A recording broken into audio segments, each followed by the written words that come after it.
Hello guys. Second part में आपका स्वागत है। आज के वीडियो में हम देखेंगे क्राउन रूल को जो 1858 से लेके 1947 तक रहा है। उसके पहले एक्ट यानी एक्ट ऑफ 1858 को देखेंगे। पहले वीडियो में हम कंपनी रूल को देख चुके हैं, तो अगर आपने वो वीडियो नहीं देखी है तो पहले उसको ज़रूर देखें।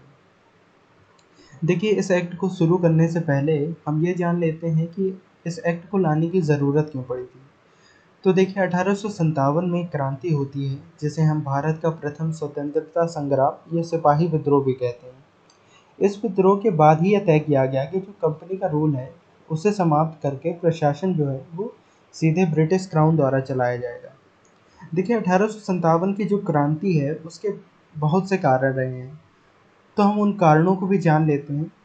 सबसे पहले कारण की हम बात करें तो अंग्रेजों की जो प्रसार की नीति रही है उसने इस विद्रोह को भड़काने में अहम रोल अदा किया है।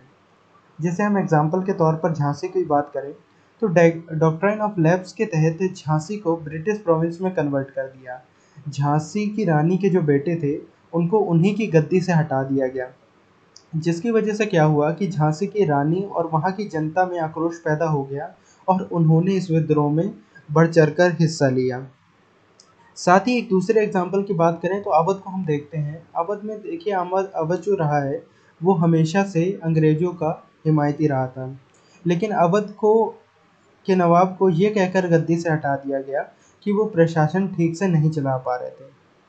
अगर हम दूसरे कारणों की बात करें तो देखिए, 1857 की क्रांति के पहले जो सैनिकों को असॉल्ट राइफल दी जाती थी उसमें जो कारतूस लगता था उस कारतूस में गाय की चर्बी और सूअर की चर्बी लगी होती थी, जिसे क्या किया जाता था कि मुंह से काटना पड़ता था।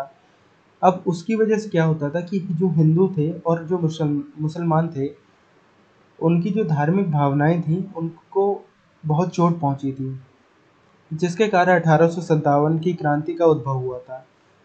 तीसरे पॉइंट में अगर हम जाने, तीसरा पॉइंट इसका कि जमींदारों द्वारा जो किसानों पर अत्याचार किए जा रहे थे। देखिए, जमींदार क्या करते थे, किसानों पर इतना सारा लगान लगा देते थे कि जो किसान थे वो कर्ज नहीं चुका पाते थे, और कर्ज नहीं चुका पाने पर उनकी जो ज़मीन थी उसको गिरवी रख लिया जाता था। तो जब 1857 की क्रांति स्टार्ट हुई तो किसानों ने जमींदारों के जो ठिकाने थे या उनके घर थे सबसे पहले उन्हीं को जलाना शुरू किया, क्योंकि उन्हीं में उनकी ज़मीन के कागजात रखे होते थे। अब देखिए, 1858 के एक्ट की बात करें तो इस एक्ट को भारत के प्रशासन को अच्छा बनाने वाला एक्ट कहा गया है। एक्ट में सबसे पहले तो ये किया गया कि ईस्ट इंडिया कंपनी का जो राज था उसको ख़त्म किया गया। आगे जाने से पहले अगर आपको ये वीडियो पसंद आता है तो लाइक और सब्सक्राइब ज़रूर करें, ताकि मुझे आगे वीडियोस बनाने के लिए मोटिवेशन मिलता रहे। तो इस अधिनियम की विशेषताओं की बात करें हम, तो इसके तहत भारत को जो शासन था वो सीधे महारानी विक्टोरिया के अधीन चला गया। साथ ही गवर्नर जनरल का जो नाम था उसको बदलकर भारत का वायसरॉय कर दिया गया। अब जो ये वायसरॉय था वो ब्रिटिश ताज का प्रत्यक्ष प्रतिनिधि था, यानी डायरेक्ट रिप्रेजेंटेटिव था। अब ऐसे पहले वायसरॉय कौन बनाए गए थे, तो वो पहले लॉर्ड कैनिंग बनाए गए थे। देखिए, जितनी भी पहली वाली चीज़ें हैं, यानी प्रथम वायसरॉय, प्रथम गवर्नर जनरल, इन सबको याद ज़रूर रखें क्योंकि ये डायरेक्ट एग्जाम में पूछे जाते हैं। साथ ही हम बात करते हैं आगे, तो जो डबल सिस्टम चला आ रहा था, यानी नियंत्रण बोर्ड और निदेशक कोर्ट का, यानी बोर्ड ऑफ कंट्रोल और कोर्ट ऑफ डायरेक्टर्स का, उनको समाप्त कर दिया गया। अब देखिए, एक समझने वाली बात ये है कि जो वायसरॉय बनाए गए हैं लॉर्ड कैनिंग, ठीक है, अब वो भारत से रिलेटेड अगर उनको कोई एक रिपोर्ट पेश करनी है तो वो खुद जाकर ब्रिटेन की पार्लियामेंट में तो दे नहीं सकते हैं। तो इसके लिए क्या किया गया कि ब्रिटेन में एक ऐसे ऑफिस का गठन किया गया जो भारत में वायसरॉय और ब्रिटेन की जो पार्लियामेंट के साथ एक डायरेक्ट कांटेक्ट कर सके। तो इसी के तहत क्या किया कि भारत के राज्य सचिव यानी सेक्रेटरी ऑफ स्टेट का गठन किया गया, मतलब उसके पद का गठन किया गया। देखिए, जो सेक्रेटरी ऑफ स्टेट हैं तो वो ब्रिटिश कैबिनेट के ही सदस्य हैं। अब मान लीजिए कि अगर भारत से रिलेटेड कोई रिपोर्ट वायसरॉय देना चाहते हैं तो सेक्रेटरी ऑफ स्टेट को अपनी रिपोर्ट देंगे, ताकि जो सेक्रेटरी ऑफ स्टेट हैं वो पार्लियामेंट तक वायसरॉय की बात को पहुंचा सके। अब मान लीजिए, देखिए, ओहदे की बात करें तो जो सेक्रेटरी ऑफ स्टेट हैं तो वो वायसरॉय से बड़े हैं। सबसे नीचे आते हैं वायसरॉय, फिर उसके ऊपर आते हैं सेक्रेटरी ऑफ स्टेट, और फिर उसके ऊपर आते हैं क्वीन एलिजाबेथ देखिए अब भारत जो है वो इतना बड़ा देश है, तो अकेले भारत सचिव को वो सारे मामले तो हैंडल कर नहीं सकते थे अकेले। तो इनकी सहायता के लिए क्या किया गया कि एक 15 सदस्यीय परिषद का गठन किया गया।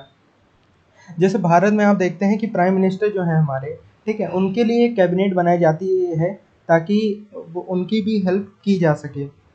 ठीक उसी तरह भी इस परिषद का गठन किया गया था ताकि वो सेक्रेटरी ऑफ स्टेट हैं उनकी हेल्प कर सके। और इस परिषद का अध्यक्ष किसको बनाया गया, तो वो बनाया गया था भारत सचिव को ही। साथ ही हमने पिछले वीडियो में जैसे पढ़ा था कि कैसे गवर्नर और उसकी परिषद पर किसी भी तरह का एक्शन नहीं लिया जा सकता था। लेकिन इस एक्ट ने क्या किया कि ये जो परिषद है सेक्रेटरी ऑफ स्टेट की, तो उसको एक लीगल बॉडी बनाया गया था। यानी पद पर रहते हुए उनके किसी भी कार्य पर या उस पर भी इंग्लैंड और इंडिया दोनों जगह, ठीक है, ध्यान रखिएगा कि दोनों जगह पर केस किया जा सकता था। अब देखिए यहाँ तो ये एक्ट एंड होता है। अगर इसको कंक्लूड करें एक्ट ऑफ 1858 की, तो हम ये कह सकते हैं कि इस एक्ट के तहत एक ऐसी मशीनरी बनाई गई थी जिसके माध्यम से इंग्लैंड में बैठे बैठे ही भारत का शासन चलाया जा सके। और इसके साथ ही इसके अलावा देखें तो भारत में प्रचलित जो पहले से शासन प्रणाली चली आ रही थी उसमें कोई ऐसा खास परिवर्तन नहीं किया था, केवल और केवल उन्होंने अपने फ़ायदे के लिए ही जो जो उनके फ़ायदे के लिए था वो उन्होंने चेंज किए हैं।